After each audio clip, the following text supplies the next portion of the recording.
말씀입니다. 오늘 말씀의 제목은 회복의 은혜입니다. 이제 사무엘상이 거좀 다 끝나가죠. 오늘하고 다음 시간이면 31장까지 우리가 다 살펴보게 됩니다. 사무엘상 30장은 매우 극적인 장면으로 시작되고 있습니다. 다윗과 그의 사람들, 군대들이죠. 부하들이 시갈성으로 돌아왔는데 글쎄 성읍이 불이 타고 있는 거예요. 다윗이 성을 비운 사이에 아말렉 사람들이 침입해서 성을 불사르고 백성들을 잡아간 것입니다. 여러분, 아말렉 사람, 아말렉 민족이 어떤 민족인가요? 우리는 이 아말렉에 있어서 너무도 여러분 많이 듣고 또 확인해서 잘 알고 있습니다. 성경에서 가장 야비한 민족, 잔인하고 비열한 족속으로 알려져 있는 그러한 사람들이 바로 아말렉 사람들이에요. 아말렉의 기원을 찾아서 거슬러서 창세기까지 쭉 올라가 보면 어디에서 나와 있는가? 아말렉은 에서의 후손임을 우리는 알 수가 있습니다. 우리 창세기 다 같이 창세기 36장 12절 말씀을 같이 합독합니다. 시작. 에서의 아들 엘리바스의 첩 딥나는 아말렉을 엘리바스에게 낳았으니 아멘. 이처럼 아말렉은 에서의 손자이고 엘리바스의 아들이었다. 이렇게 말씀하고 있어요. 그리고 아말렉은 정착 민족이 아닙니다. 한 곳에 이렇게 딱 정착해서 살아가는 민족이 아니라 이동형 전투 부족이에요. 계속 돌아다니면서 약탈하고 남의 것을 빼앗고 사람을 죽이고 그러한 민족이 바로 아말렉인 것이죠. 이들은 광야 사막에 굉장히 익숙했고 기습전에 능했습니다. 그래서 이스라엘 민족도 참 많이 힘들게 괴롭혔던 그 이방 민족이 바로 아말렉이죠. 아말렉이 본격적으로 등장하게 된 곳은 출애굽기 17장에서 나타나게 됩니다. 이스라엘이 출애굽을 하죠. 그리고 리비딤에 있을 때에 이스라엘을 공격한 민족이 바로 아말렉이에요. 특별히 신명기 25장에서는 아말렉의 악함에 대해서 이렇게 증거하고 있습니다. 그들은 뒤처진 자들과 약한 자들을 공격한 민족이고 무엇보다 하나님을 두려워하지 않는 민족이었다. 이렇게 말씀하고 있어요. 그래서 하나님께서는 사울에게 사무엘상 15장에서 사울에게 명령하지 않습니까? 아말렉을 진멸하라. 그런데 사울은 아말렉을 진멸하지 않습니다. 우리가 다 같이 사무엘상 15장 2절과 3절 말씀도 같이 봉독하도록 하겠습니다. 시작. 만군의 여호와께서 이같이 말씀하시기를 아말렉이 이스라엘에게 행한 일 곧 애굽에서 나올 때에 길에서 대적한 일로 내가 그들을 벌하노니 다음 3절이요.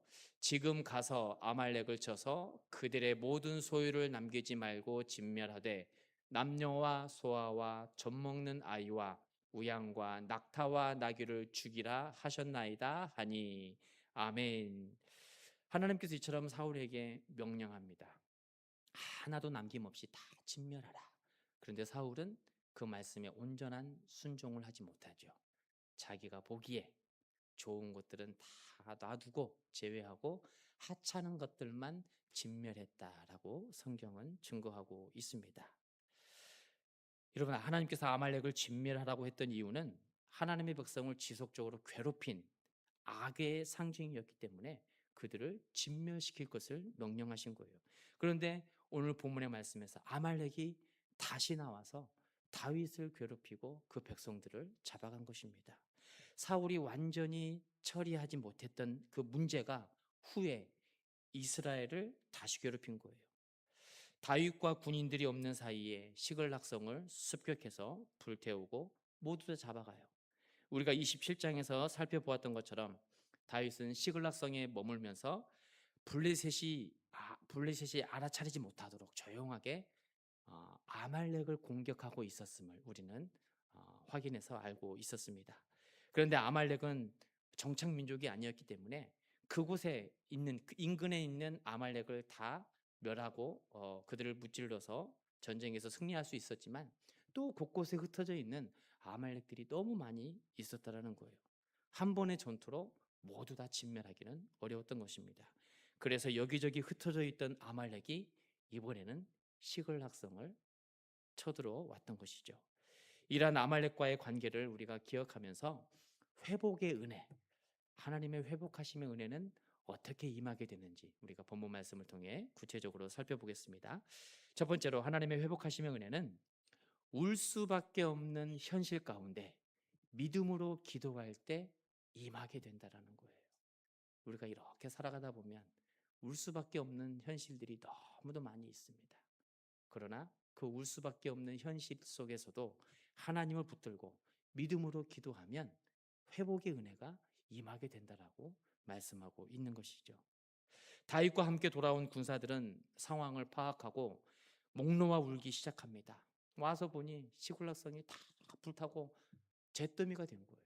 백성들은 아무도 없습니다. 그 상황이 얼마나 처참했던지 4절에서 이들이 울 기력도 없었다, 이렇게 증거하고 있어요. 우리가 4절 말씀도 같이 봉독하도록 하겠습니다. 시작. 다윗과 그와 함께 한 백성이 울 기력이 없도록 소리를 높여 울었더라.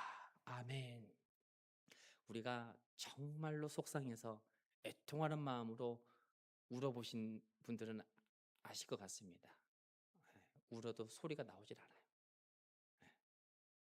소리가 나오질 않고 이 안에서 미어 터지죠. 그 울음으로 지금 다윗과 함께한 군인들, 백성들이 울 기력도 없이 울고 있는 거예요. 완전히 다윗은 지금 무너진 상황입니다. 성은 불타고 없지요. 백성들은 모두가 다 잡혀갔어요. 그리고 남은 백성들, 군사들은 울 힘이 없을 정도로 절망과 낙심에 빠져 있습니다. 그런데 백성들만 원통하고 분하고 울부짖는 것이 아니라 다윗도 그들과 함께 울었다라고 성경은 증거하고 있습니다. 그것도 울 힘이 없을 때까지 다윗도 백성들과 함께 같이 슬퍼했다라고 말씀합니다. 여러분, 어려운 상황, 낙심이 되는 상황이 오면 믿음의 사람도 울어요. 믿음의 사람도 상처를 받기도 하고 아픔을 입기도 합니다. 우리가 말하는 신앙이 좋고 믿음이 좋다고 하는 것은 감정이 없다라는 것을 의미하지 않아요. 우리의 신앙과 믿음은 아픔 가운데서도 울면서도 하나님께 나아가는 것, 그것이 바로 믿음 있는 사람들의 모습인 것이죠. 결국 믿음 있는 사람도 똑같이 연약한 사람이고 아픔을 마주하게 되면 슬퍼할 수밖에 없습니다. 고통당할 수밖에 없는 거예요. 여기에서 중요한 것은 다윗이 가슴 아픈 현실을 외면하지 않았다라는 거예요. 울지 마. 지금 우리가 울 상황이 아니야. 정신 차려. 다그치지 않았어요.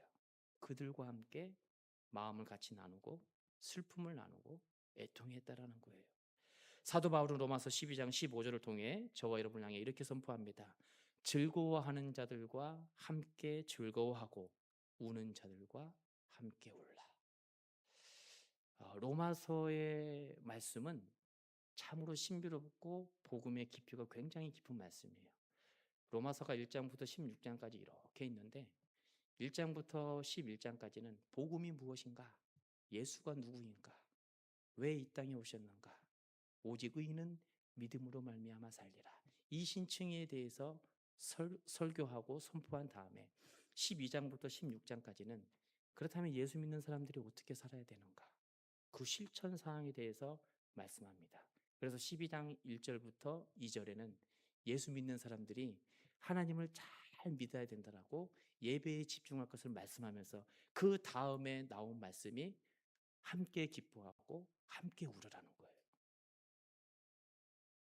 예수 믿는 사람들끼리, 교회 다니는 사람들끼리만 함께 즐거워하고 그들의 마음을 알아주는 것이 아니라 주변에 있는 이웃들이 아파할 때 그들과 함께 진정으로 애통해하고 슬퍼할 줄 아는 것, 그게 바로 복음을 아는 사람들이라는 거예요. 예수 그리스도를 영접한 사람들이라고 사도 바울은 선포하고 있는 것입니다. 여러분, 믿음이 있다고 해서 상처를 받지 않는 것이 아니에요. 또 받은 상처가 바로 사라지는 것도 아닙니다. 때로는 믿음의 사람도 낙심해요. 절망합니다. 갑자기 자녀가 죽었는데 절망하지 않을 부모가 어디 있어요? 갑자기 사고가 났는데 잘 운영하던 회사가 갑자기 하루아침에 부도가 났는데 낙심하지 않을 신앙인이 어디 있겠습니까? 믿음 있는 사람도 울 수 있고 낙심하고 절망합니다. 다윗처럼 울 힘이 없을 때까지 울기도 하는 것이죠.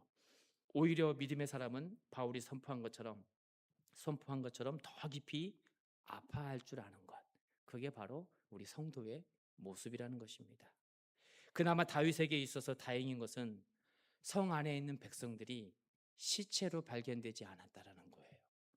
성이 불타서 잿더미가 되었는데 그 안에 이렇게 둘러보니 백성들이 아무도 없습니다.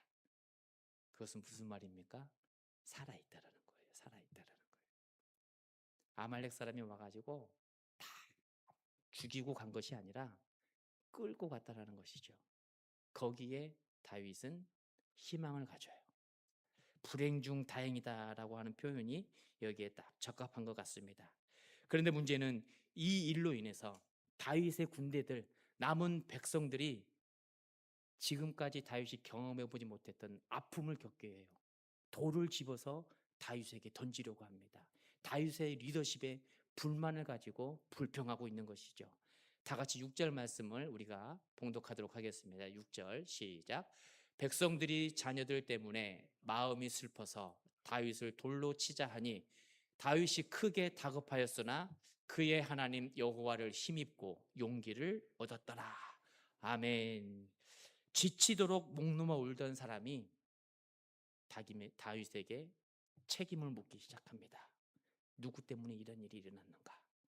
다윗의 잘못된 외교 정책이 아닌가? 블레셋 사람들과 휩쓸리지만 않았어도 이런 일은 없었을 텐데 하면서 다윗을 공격하죠. 불평합니다. 다윗에게는 엎친 데 덮친 격이 된 것이죠. 블레셋과 함께 이스라엘을 공격해야 되는 그 위기를 가까스로 모면하고 이제는 됐다 싶었지만 또 다른 위기를 맞이하게 된 것이죠. 한 주석가는 다윗이 이때쯤 시편 25편을 기록했을 것이다라고 추측하고 있습니다. 시편 25편 16절 17절 말씀을 오늘 본문 말씀에 이렇게 옆에다가 적어 두시고 한번 돌아가셔서 한번 천천히 읽어 보시기 바랍니다. 이해하기 쉽도록 세번역 성경으로 제가 봉독해 드리겠습니다. 다윗의 마음을 한번 느껴보시면 좋을 것 같아요. 주님, 나를 돌아보아 주시고 나에게 은혜를 베풀어 주십시오. 나는 외롭고 괴롭습니다. 내 마음의 고통에서 벗어나게 해주시고 나를 이 아픔에서 건져 주십시오. 정말 어떠한 상황인지, 다윗이 얼마나 괴로웠는지 너무도 잘 표현되어지고 있는 것이죠. 그러나 다윗은 여기에서 주저앉지 않아요. 오히려 백성들을 향해 당신들도 동일한 책임자지 않느냐 하면서 그들을 나무라지 않습니다. 오히려 그는 6절 하반절의 말씀처럼 그의 하나님 여호와를 힘입고 용기를 얻었더라. 이렇게 말씀하고 있어요. 하나님을 바라봤다라는 거예요. 하나님을 바라봤다. 여기에서 힘입고라는 말씀은 굳게 하다, 강하게 붙들다 이런 의미가 있습니다. 무너진 현실 속에서 다윗이 하나님을 붙든 거예요. 여러분, 사람은 무언가를 저마다 다 붙들면서 살아가지요. 그냥 살아가신 분은 아무도 없는 것 같아요. 아무도 없습니다. 자녀들을 붙들면서 살아가는 부모도 있고 또 주변의 사람들을 붙들면서 살아가는 사람도 있어요. 각자 무언가를 붙들며 살아가요. 그런데 중요한 것, 우리 성도는 무엇을 붙들어야 되는가? 무엇을? 돈을 붙들고 살아가면 돈이 다 사라지면 그 인생 무너져요. 사람과의 관계를 중요하게 여기고 사람만 붙들고 살아가면 사람이 떠나가면 낙심하고 좌절합니다. 우리는 무엇을 붙들어야 되는가? 하나님을 붙들어라. 이렇게 말씀하고 있는 거예요. 그의 하나님 여호와를 힘입고 용기를 얻었더라. 절망과 낙심 가운데 있다가도 하나님을 붙든 사람은 완전히 엎드려지지 않습니다. 다시 일어서는 거예요. 다윗이 그랬습니다. 문제보다 하나님을 먼저 바라보기 시작한 것이죠. 여러분, 다윗의 리더십과 사울의 리더십을 한번 생각해 보시기 바랍니다. 대조를 해보면 어떤 차이가 있을까요? 사울도 동일하고 다윗도 동일하게 똑같은 어려움에 처해 있어요. 사울이 블레셋이 쳐들어왔을 때 우리 앞장에서 살펴봤지 않습니까? 사울은 하나님을 의지하지 않아요. 누구를 의지했습니까? 신접한 여인을 의지했더라. 신접한 엔돌에 가서 빨리 가서 데리고 와. 그래서 점쟁이를 찾아와서 점을 치게 하죠. 죽은 영혼, 사무엘의 영혼을 불러오게 하라. 신접한 여인을 의지하고 있습니다. 그러나 다윗은 사람을 의지하지 않아요. 하나님을 붙들고 하나님을 의지하는 모습을 볼 수가 있습니다. 여러분, 믿음의 사람도 고난을 겪는 아픔이 있고 울 수 있는 상황이 있습니다. 중요한 것은 그 상황에 놓여 있을 때 우리가 누구를 의지해야 되느냐, 이것이 중요한 거예요. 누구를 의지해야 되느냐. 다윗처럼 하나님을 의지하고 있다면 무너지는 현실이 고통과 고난이 아니라 오히려 은혜의 시작이 될 수 있는 것입니다. 여러분, 울 힘이 없을 때까지 우는 상황이 온다 할지라도 사울이 아닌 다윗의 길을 걸어가시기 바랍니다.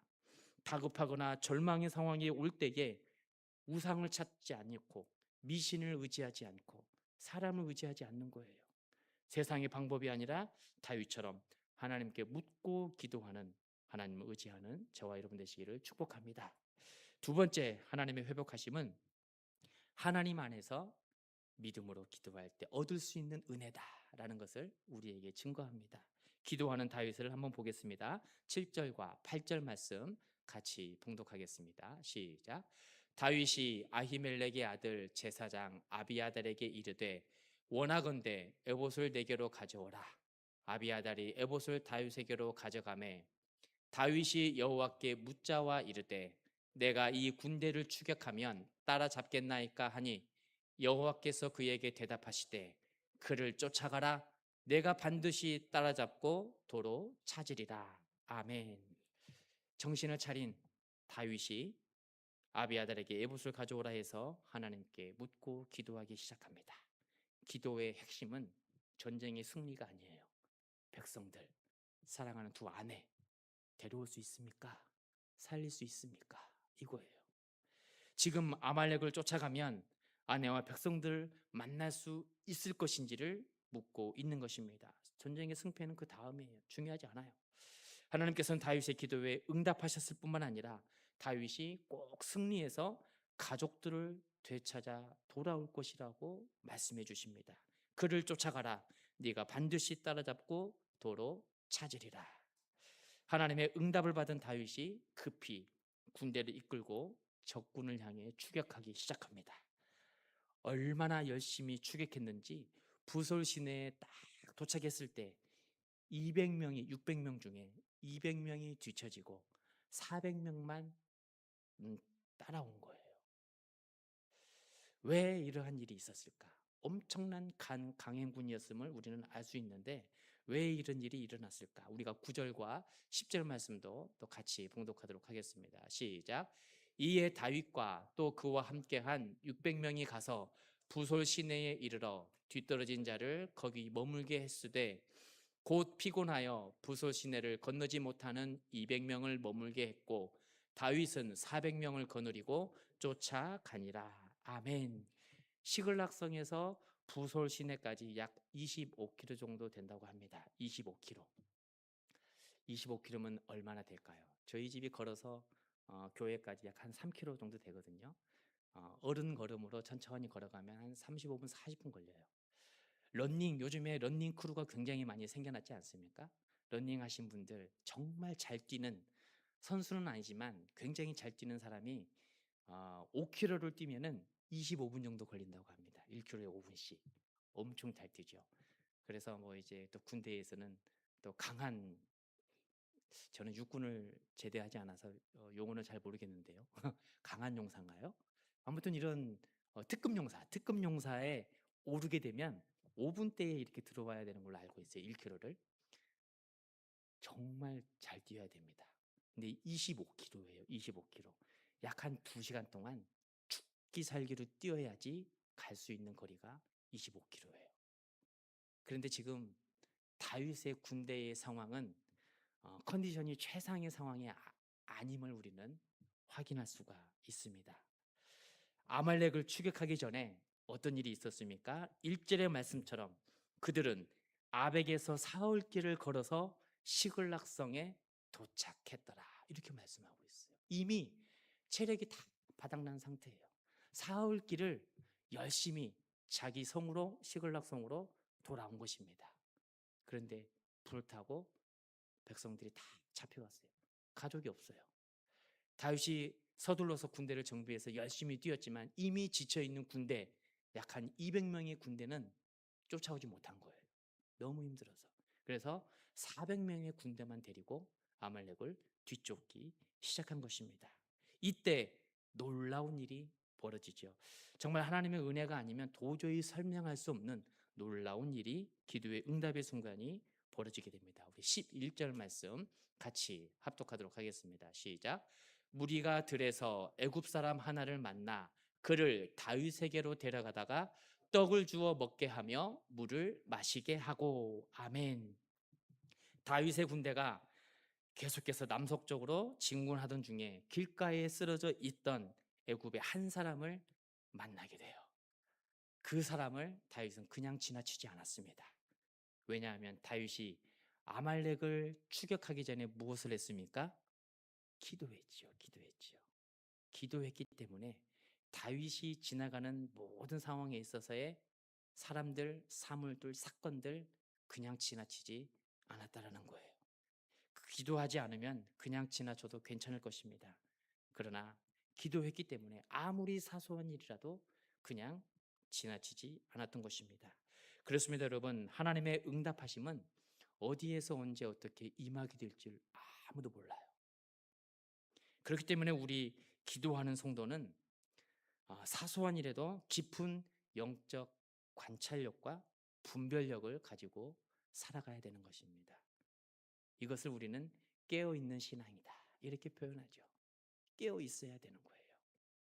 기도하며 살아가는 우리들은 누구를 만나든 어디를 가든 그 발걸음이 닿는 곳에 하나님의 놀라운 역사가 나타나게 된다는 거예요. 그렇기 때문에 우리는 단 한순간도 사소한 일을 사소하게 봐서도 안 되고 놓쳐서도 안 되는 것입니다. 이러한 은혜는 아무나 맛볼 수가 없는 거예요. 기도하는 사람만이 알 수 있는 것입니다. 바라옵기는 기도하시는 미랄교회 성도 여러분, 모든 일에 있어서 그냥 지나치지 마시기 바랍니다. 하나님의 응답하심과 은혜는 풀 한 포기를 통해서도 임하게 되는 거예요.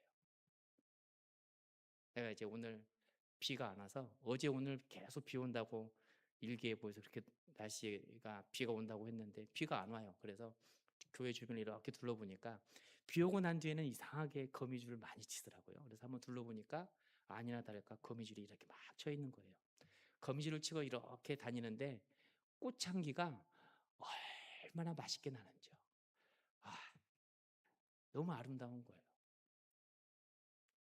좀 답답하고 머리도 아프고 그랬던 제가 그 바람에 살랑살랑 불어오는 꽃향기로 인해서 회복이 되는 거예요. 회복이. 하나님께서는 풀 한 포기 꽃 한 송이까지도 우리를 살리시기 위해서 도구로 쓰신다는 거예요. 그냥 지나쳐서는 안 된다는 것입니다. 바람을 통해서도 깨닫게 하시고 나무와 꽃의 향기를 통해서도 삶의 이유와 사명의 이유를 발견하고 깨닫게 하신다는 사실입니다. 다윗은 그 한 사람에게 물과 음식을 줘서 힘을 내게 하죠. 에너지를 보충시켜 줬습니다. 그리고 너는 누구냐 물어봅니다. 바로 다윗이 추격했던 아말렉 사람의 무리에서 떨어져 나간 노예였던 거예요. 아말렉 사람들이 노예로 부리다가 병이 들어가지고 힘이 없고 쓸모가 없게 되자 버리고 간 거예요. 그 사람을 다윗이 만나게 된 것이죠. 그 소년에게 자초지종을 모두 들은 다윗은 아말렉 사람들의 행방에 대해서도 알게 되었습니다. 이때 놀라운 일이 일어나게 되죠. 하나님의 은혜인 것이에요. 기도한 대로 응답되어지는 거예요. 애굽의 한 소년의 인도를 받은 다윗은 지금 자신들이 노획물로 큰 잔치를 베풀고 즐기던 아말렉 사람들의 진영에 딱 도착하게 됩니다. 다윗은 모두가 무장을 해제하고 치유해 있을 때 군사들과 함께 겹치기 시작합니다. 이때 400명의 군사들은 새벽부터 다음날 저녁까지 그들을 쳤다고 성경은 증거하고 있어요. 약 32시간 동안 공격을 합니다. 32시간 동안 필사적으로 싸워서 대성을 거두게 되죠. 17절 말씀 우리가 같이 봉독하도록 하겠습니다. 시작. 다윗이 새벽부터 이튿날 저물 때까지 그들을 치매 낙타를 타고 도망한 소녀 400명 외에는 피한 사람이 없었더라. 아멘. 낙타를 타고 도망한 소년들, 아말렉의 군대가 얼마나 거대했는지, 얼마나 많은 군사들이었는지를 증거해주고 있어요.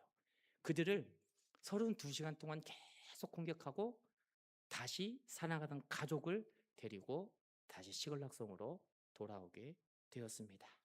우리는 이 시점에서 다윗이 골리앗과 싸울 때 선포했던 믿음의 고백을 생각해 볼 수 있습니다. 사무엘상 17장 47절에 전쟁은 여호와께 속한 것인즉 그가 너희를 우리 손에 넘기리라. 아멘. 전쟁이 누구의 손에 속해 있다고요?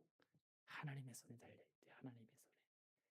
싸우시는 분이 하나님이시다라고 말씀하고 있습니다. 그저 저희는 도구로만 사용될 뿐인 거예요.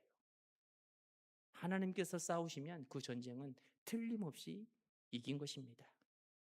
이 사건 이후로 아말렉 사람들은 한동안 성경에 나타나지 않습니다.